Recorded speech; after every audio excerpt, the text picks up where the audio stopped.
Cosmic horror is a difficult genre to execute properly. Originally developed by American writer H.P. Lovecraft, cosmic horror, or cosmicism, is a literary philosophy, asserting that humanity is particularly insignificant in the face of the infinite universe. Lovecraft's stories illustrated this by placing humans in situations against old, giant, and different godlike beings. Their origins and motivations are unknowable, their forms are inconceivable, and those who worship them are evil. And the consequences for pursuing the truths behind such things are always the same: madness and death. It makes sense then that the only way to survive in cosmic horror stories is ignorance. One of the most direct examples of this principle is the H.P. Lovecraft short story, Dagon. The story follows a nameless narrator, who, after being marooned on a mysterious island in the middle of the Pacific Ocean, witnesses a humanoid creature rise up from the depths. He struggles to describe what he's seen, only offering short mentions of scaly arms and a hideous head. Shortly after, he himself descends into madness and throws himself from an open window. If we backtrack to the story's opening paragraph, the same narrator assures the reader that he is not a weakling or a degenerate because of his self-described slavery to morphine. He understands that he must have either forgetfulness or death. But this is not how the human mind works, because no matter how many substances we abuse, memories cannot be erased. It's these elements that make up cosmic horror's core principles.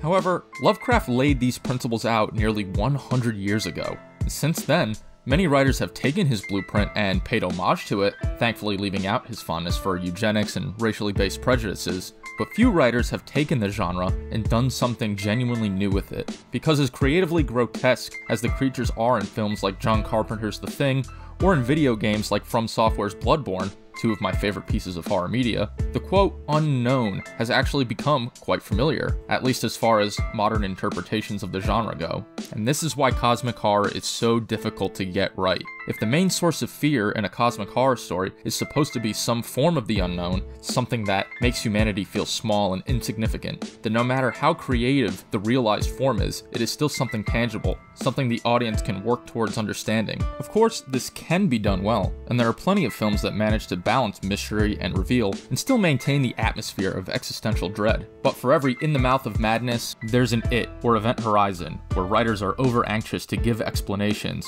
rather than revel in secrets. And at the end of the day, that's what the genre is all about. The presence of a massive godlike creature, or MGLC as we're going to refer to them as, reveals the story's secrets and makes the mystery tangible, solvable, and even conquerable. And when that happens, that atmosphere of existential dread evaporates, because if we can kill a god, then what is there to be afraid of? Plus, we've moved so far past the blueprints Lovecraft laid out. The genre doesn't need eldritch abominations to illustrate existential dread, but that's still mostly all we get. It begs us to ask why so few cosmic horror stories have attempted to take the genre in a new direction. But what would that even look like? Robert Eggers' 2019 film, The Lighthouse, not only attempts to do this, it succeeds. The film manages to embrace the core principles of the genre, while also adding a refreshing variety of new ideas, resulting in a wholly unique experience. The premise is simple. Trapped on a small island by harsh elements, two lighthouse keepers slowly descend into madness. It stars Robert Pattinson, who we'll refer to as young, and Willem Dafoe, who we'll refer to as old. Old is very much the old salt, a cynical, crass veteran sailor filled with superstitions. Young, conversely, is the apprentice who, in addition to battling his own inner demons, seeks to know what he comes to believe as the secret of the light. Naturally, in keeping with the themes of mysteries and the unknown, we see most of the film through the eyes of the latter. This setup, as well as certain themes, owe some debt to Lovecraft, but that is all that's shared. The most obvious difference between The Lighthouse and other cosmic horror stories is that there are no MGLCs or evil cults. This is on purpose, as Eggers himself has made it clear that this was not the direction he wanted his script to go in. Yeah, I think one of the things that I don't like about Lovecraft is that it gets it, if Lovecraft had done this movie, there'd be a point where Robert Pattinson realizes that in the light is the god blah blah blah blah, right. and it's part of a Dagon cult, and he finds these runes, these Lovecraftian runes that explain the whole thing, and I want questions instead of answers. Questions instead of answers. As discussed, this principle is the most essential component of a cosmic horror story. But if there aren't any gods or cults, what's there for the characters to question? What truth is Old hiding and Young seeking? The light might seem like the obvious answer, but Eggers uses a few alternative methods to communicate that key feeling of dread, and they're more familiar than you think. The lone rock and the vast ocean are oppressive entities in and of themselves. Nothing grows on the island, and the seemingly infinite ocean surrounds them in all directions. Their food goes to rot after the relief doesn't show up, leaving them starving. The rock doesn't care. The drinking water in the cistern constantly goes bad. The rock doesn't care. They huddle for shelter from the roaring waves which blast through the windows, flooding the house. The ocean doesn't care. So it's not only that our characters are isolated, that's bad enough, but they're also being actively tortured by the ground they stand on and the ocean that surrounds them. Old, although he isn't thrilled by these circumstances, seems to take them as they come, an occupational hazard if you will. Young does not handle them as well. Naturally, his anxieties are only compounded by Old's undying self-belief in superstitions, some of which might actually hold more validity than one may think. Let's take a look at the most memorable example. I seen you sparring with a gull. Best leave him be. Bad luck to kill a seabird.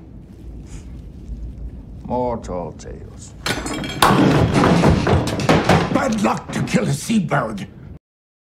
Immediately after Young does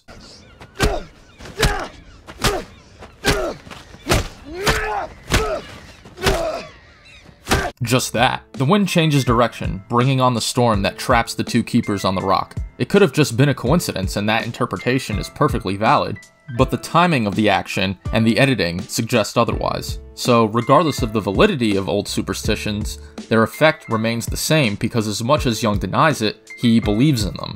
And to believe that your every step and action is being watched and judged, and that there's nothing you can do to save yourself, how could you not feel insignificant? That feeling is oppressive enough on its own, but it gets even worse for these men, and Young in particular, when they have to contend with each other and their own inner demons. This brings us to our second alternative source of horror.